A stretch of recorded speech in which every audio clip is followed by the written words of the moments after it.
بەڵێ سەبارەت بە ئامادەکاریەکانی حکوومەتی یاریمی کوردستان وەزارەتی ئەوقاف و ئەنجامدانی فەریزەی حەج و هەروەها عومرە هەروەها دابەزاندنی نرخی عومرە و هەروەها ڤیزای بازرگانیە پرسە گفتوگۆکەی لەگەڵ بەڕێز کاروانستونی وتەبێژی بەڕێبەراتی گشتی حەج و عومرەی هەرێمی کوردستان بەڕێز کاروانستونی بەخێر بێت. بەخێر بێ کەکەی کەروان کە کەروان بە جێژنە دومە مانش بووی پرۆسەیە حەجێ و عومرەیەژیم ئامادەکاریە چنە ji بۆ پرۆسەیە حەجێ عومرێ ئامادەکاریە وەگەر بزانم. بەناوی خۆی گەورە میرەبان جەژنتان پیرۆز بێتن و جەژن لە هەموو بینەرانی کوردستان بسیار پیرۆز بێتن. دیارە ئێمە وەکو لە بەڕێبەراتی گشتی حەج و عومرە بەردەوامی لە ئامادەکاریەکان بۆ پێشوازیکردن لە وەرزی حەجی ئەم ساڵ و تا ئێستاش بەشێکی زۆری ئامادەکاریەکان بە کۆتا هاتووە. لێرەوە جێگەی دەستخۆشیە بۆ بەڕێز دکتۆر پشتیوان سادق وەزیری ئەوقاف و کاروباری ئاینی و شێخ نیاز سەراغ و نەقشبەندی بەڕێبەری گشتی حەج و عومرە کە هەردەم پاڵپشتن و لەسەر خەتن بۆ ئەوەی ئامادەکاریەکان لە کاتی خۆیدا ئەنجام بدرێتن و کۆتایی پێبێتن. ئەوانەیە ئەم ساڵ کە کراون کە بۆ یەکەم جارە لە هەرێمی کوردستان بکرێتن و بەر لە چەند ڕۆژێکیش ئێمە لێدوانمان هەبوو بۆ دامەزراوەی 24 کە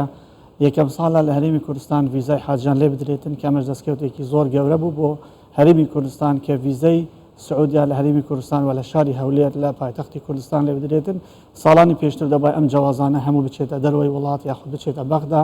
لەوێ ڤیزە بگرێت هەر کێشەیەکی هەبوو ئەم پاسپۆرتانە زۆر جار هەبووە هاتوچوی زۆری پێدەکرا ئەم ساڵ هەموو لێرە ڤیزە دەکرێتن و بەشێکی زۆریش ئامادەکاریەکان کە ئێستا ئەمە کار لەسەر دەکەین بە کۆتا دێت ئینشاءڵڵا لە کاتی خۆیدا و بەر لە کاتی خۆیدا بەر لەو کاتێک کە بۆ حەج دانراوە پرۆسەکە دەست پێ دەکاتن. بەڵێ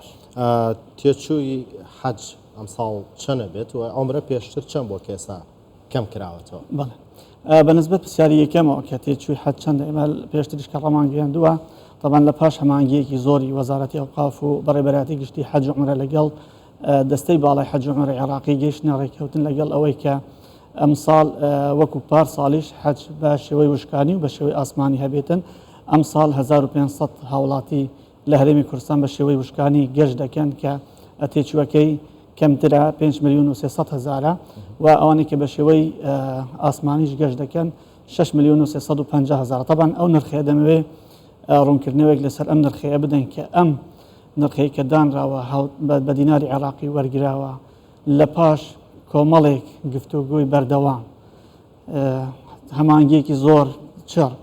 کۆبووناواتی چەند جارێکە لەگەڵ دەستەی باڵای حەج و عومرە عێراقی و سەرپەرشتی خودی جەنابی وەزیر ئەوقاف و کاروباری ئاینی بەڕێبەری گشتی حەج و عومرە کە پارەیەکی زۆریش خەرجکرا بۆ ئەوەی تێچووی حەجی ئەم ساڵ بۆ هاوڵاتیان بە شێوەی دیناری عێراقی وەربگیرێتن و وەزارەتی ئەوقاف و کاروباری ئاینی حکوومەتی هەرێمی کوردستان بەڕەپارەیەکی زۆری داناوە لەو پارەیە کە هەیبووە بۆ ئەوەی ئەم تێچووە لەسەر هاوڵاتیان و هاوشێوەی وەکو عێراق لێبێتن ئەگەرنا تێچووی حەج زۆر گرانتر دەبوو بە بەراورد لەگەڵ حکوومەتی عێراقدا. بەڵام پاش بڵێم کۆمەڵێک ئۆپەراسیۆنێک لە کۆبوونەوە و لە گفتوگۆی بەردەوام و لە هەماهەنگی تواندا دوجار وەزیری ئەوقاف و کاروباری ئاینی بەڕێبەری گشتی حەج ئەوە بە خەڵک بڵێن کە ئەم ساڵیش حاجیانی ئێمە هاوشێوەی هی عێراق چونکە پێشتر حکوومەتی عێراق بە هیچ شێوەیەک ڕازی نەدەبوو کە پارە بە دینار وەربگیرێتن داوای دۆلاریان دەکرد دۆلاریش بە سعری نەک بەو نرخی کە لە بانکی ناوادین دارناوە ئەو دۆلار دەبای هاوڵاتیان بچن دۆلارەکە بە 145,000 لە بازار بەدەست بێنن. ئەوەی ئەم ساڵ کە وەرگیرەوە بە ئەو بڕەپارەیە کە هەمان ئەو بڕەپارەیە کە لە هاوتای حکوومەتی عێراق ئەمەش لە پاش هەوڵێکی زۆر و لە پاش پاڵپشتیەکی زۆری حکوومەتی هەرێمی کوردستان و بتەحدید کابینەی نوێمی حکوومەتی هەرێمی کوردستان کە پشتگیری پرۆسەی حەجی کردووە لەم ساڵ و لە ساڵانی ڕابردووشدا کە هەردەم پشتگیری حاجیان بووە. کەکی کەڕوان دخوازم بزانم یانێ ئەڤ نرخێک و گوتینوە ئۆتێل خواردن شتی وسا دەگرێ نافخە سەبارەت بابەتی حەج بەڵێ هەموو خزمەت گوزاریەکان دەگرێتەوە. ئێمە نامانەوێت لێرە ینی جۆرێک لە شوک بۆ حاجیان دروستکەین بەڵام ئەوەندەی کە پێمان کراوە بە هەموو شێوەیەک ئامادەکاریەکی زۆر باشمان کردووە کە ئوتێلێکی زۆر باش هاتو چوو خواردنێکی زۆر باش و چاودێریەکی بەردەوام خزمەت گوزاری پزیشکی خزمەت گوزاری ڕاهینانی حاجیان ڕێنماییکردنی حاجیان لە ڕووی تەندروستیەوە لە ڕووی دینیەوە پێشکەش بە حاجیان بکەین لە سعودیا کە ئەوەی کە ئێمە وەکو حکوومەتی هەرێمی کوردستان وەکو وەزارەتی ئەوقاف بەڕێبەراتی گشتی حەج و عومرە دەکەین ئەگەر خەڵکێکی بە ویژدان هەبێتن و بە ئینسافەوە سیر بکاتن بە بەراورد لەگەڵ دەستەی باڵای حەج و عومرەی وڵاتانی دیکە دەبینێتن چەندە جیاوازیەکی حاجی دەبینین لەوێ لەسەر جادە کەوتووە نان نییە بخواتن حاجی ئێمە خواردنی لێ زیاد دەبێت هەند زۆربەی جاریش ئەو خواردنە زیادە وەرناگرن دەچن بە حاجی وڵاتانی دیکە دەدەنەوە وەکو خێر و سەدەق ئێمە نامانێت خۆمان بە خەڵکی وەکو ئەوە نیشان بدەن کە ئێمە زۆر لە خەڵک باشترین بەڵام ئەوەندەی کە کردومان بەو بڕە پارەیە کە وەرگیراوە کە زۆر مڕعاتی خەڵک کراوە لە وەرگرتنی پارەدا بۆ ئەوەی وەکو گوتم کە هاوشێوەی عێراق بێت خزمەت گوزاریەکانیش خزمەت گوزاری زۆر باشن کە حاجی لێرە هەر بە جانتای خۆی بێت پێویستی بە هیچ شتێکی دیکە نابێتن لەگەڵ خۆی بێنێتن و ئێمە پار ساڵیش گوتومانە کە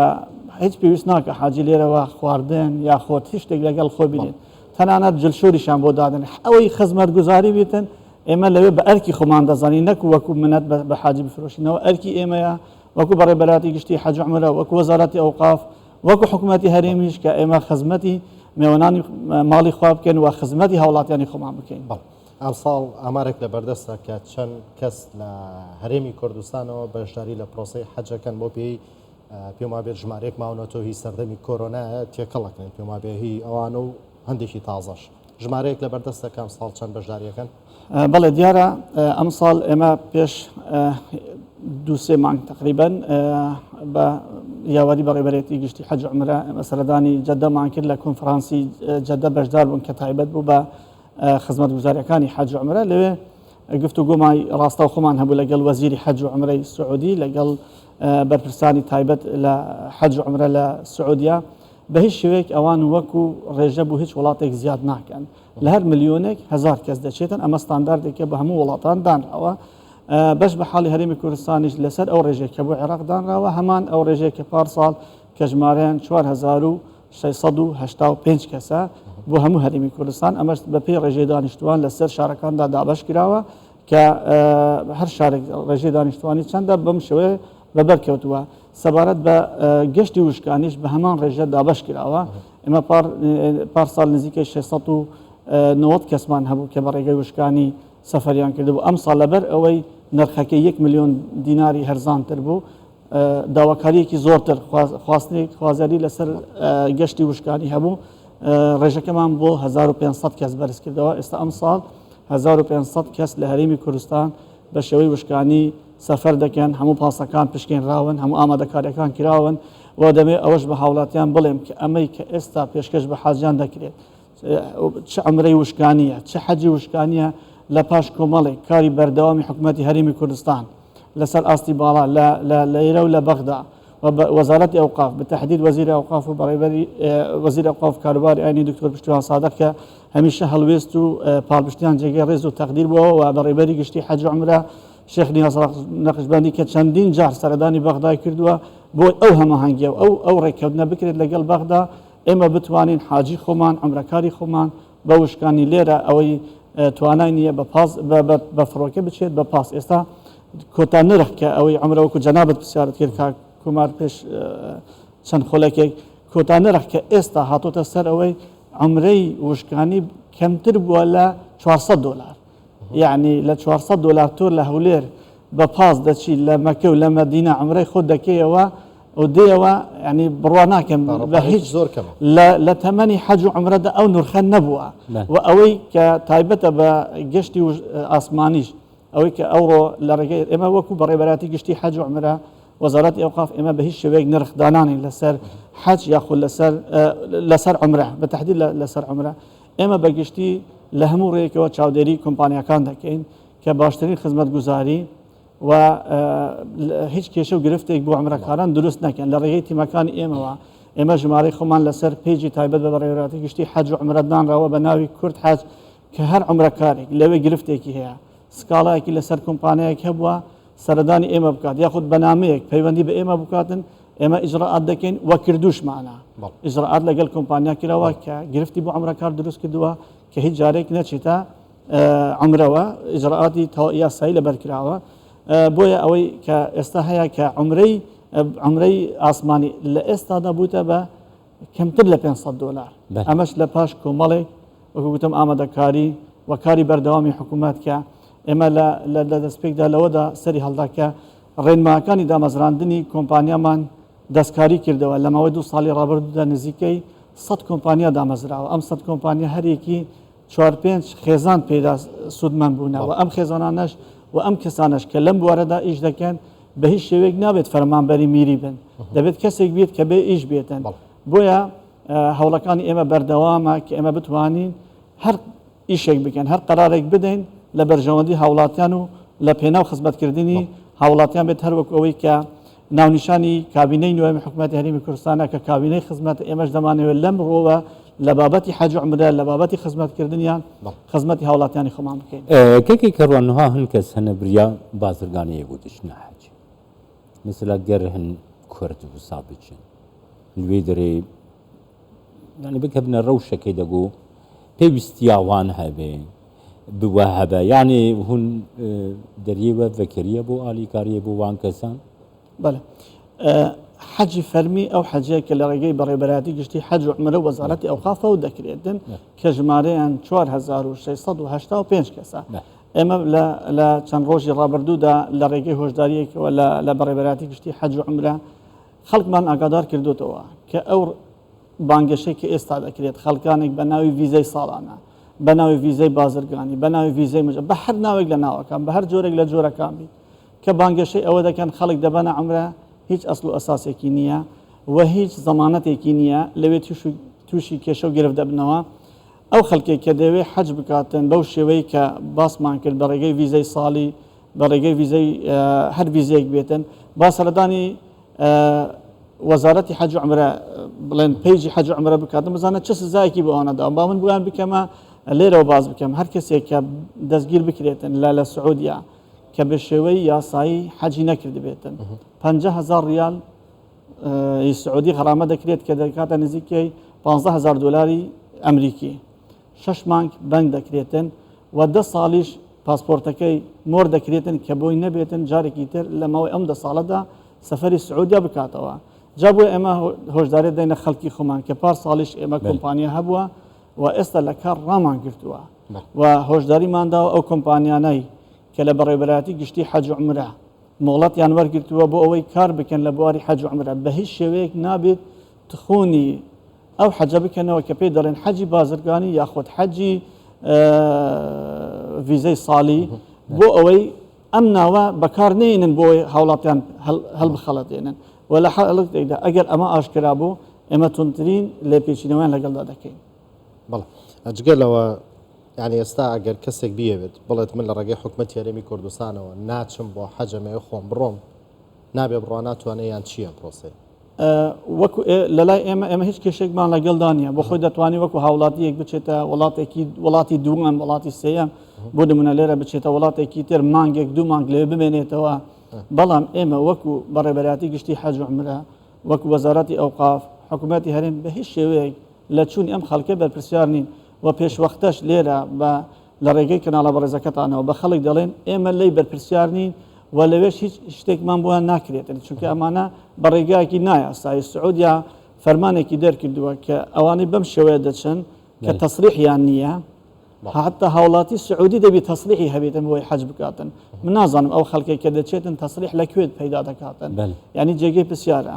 بۆیە ئێمە لی بەرپرسیارین لە هەر شتێک بەسەریان بێت و ناتوانین هیچیش بۆ بکەین چونکە حکوومەتی عێراقیش هەمان ئەو کێشەی هەیە هەمان ئەم هۆشداری بە خەڵکی داوە کە ناتوانن ئەو کێشە لە هەمووی وڵاتین بەڵێ ڕەنگە لە داهاتوودا حکوومەتی سعودیا پێداچوونەوەیەک بەم بڕیارشدا بەم ڤیزە بکاتن بە تایبەت لە وەختی حەجدا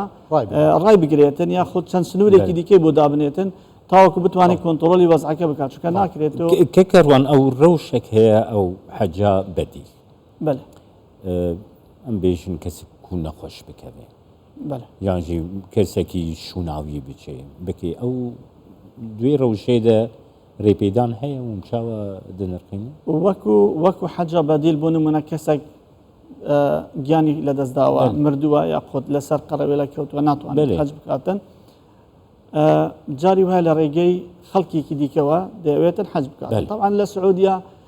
کۆمەڵێک حاڵەت هەنە بۆ ئەم کارە هەندێک هەن لە ڕێگەی ئەو نووسنگانان کە قوتابی لەوێ دەخوێنێتن داواکاری پێشکەش بە حکوومەتی سعودیا دەکات و پارە دەداتن بۆ ئەوەی حەج بکاتن دواتر حەجی بەدیل بۆ کەسێک دەکاتن بەڵام لێرەشەوە هەم حاڵەتێک هەیە کە فریودانی خەڵکی تێدا ینی ساڵانە خەڵکێکی زۆر وەکو کۆمپانیا خود وەکو کەس ئیدعای ئەوە دەکەن کە بەدەل حەج بۆ خەڵکێک دەکەن بە 600 دلار والله ئەوانەی کە حەجیان کردووە و عمرەشیان کردووە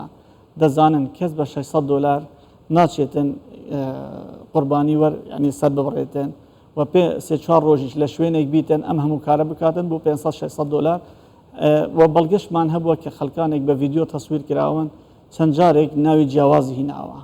بۆ نمونە لێرە لە کادرێک ناوی کەسێک دێنیتن لە هەمان ڕۆژدا لە هەمان سعادا بەڵێ لێ حەجی بۆ چەند کەسێک کردو بەڵێ چونکە لە هەر وڵاتێکدا ینی خەڵکی خراپ هەیە و خەڵکی باش ینی ڕەنگە لەوێ خەڵکێک هەبیت خەڵکێکی غیرە سعودی با من ناوی وڵاتەکان نینم ینی دیارن و ئەوانەیە کە دەچنە حەج دەزانم من لەگەڵ کێمە و لە کاتی حەجدا هەوڵ دەدەن زۆرترین پەیوەندی لە ڕێگەی تۆڕە کۆمەڵاتیەکان لەگەڵ هاوڵاتیانی ئێمە گرێ بدەن بۆی پێیان بڵێن ئێمە بەدەل حەجتان بۆ دەکەین و فلان و ئەم قسانە دەکەن بەڵام بە هیچ شێوەیەک ئەمە هەر بەدەل حەجێک ئەگەر بە 600 دلار بێتن یاخود بە 500 دلار بێتن بەڕاستی ناچێتە ئەم خانەیەوە کە دەکرێتن زیاتر فریودانی خەڵکەوە ئێمە ئەگەر بزانین هەر کۆمپانیایەکیش بە شێوەیەکی ئاشکرا ئەمە دەکاتن ڕوبەڕووی لە پێچینەوە یاسایی دەبێتەوە gelek spas botem ke keykarvan sunî berdevkê rêveberiya giştê hec û umre li stûyê Mêvanê. بەخێر زۆر سپاس دەستان خۆش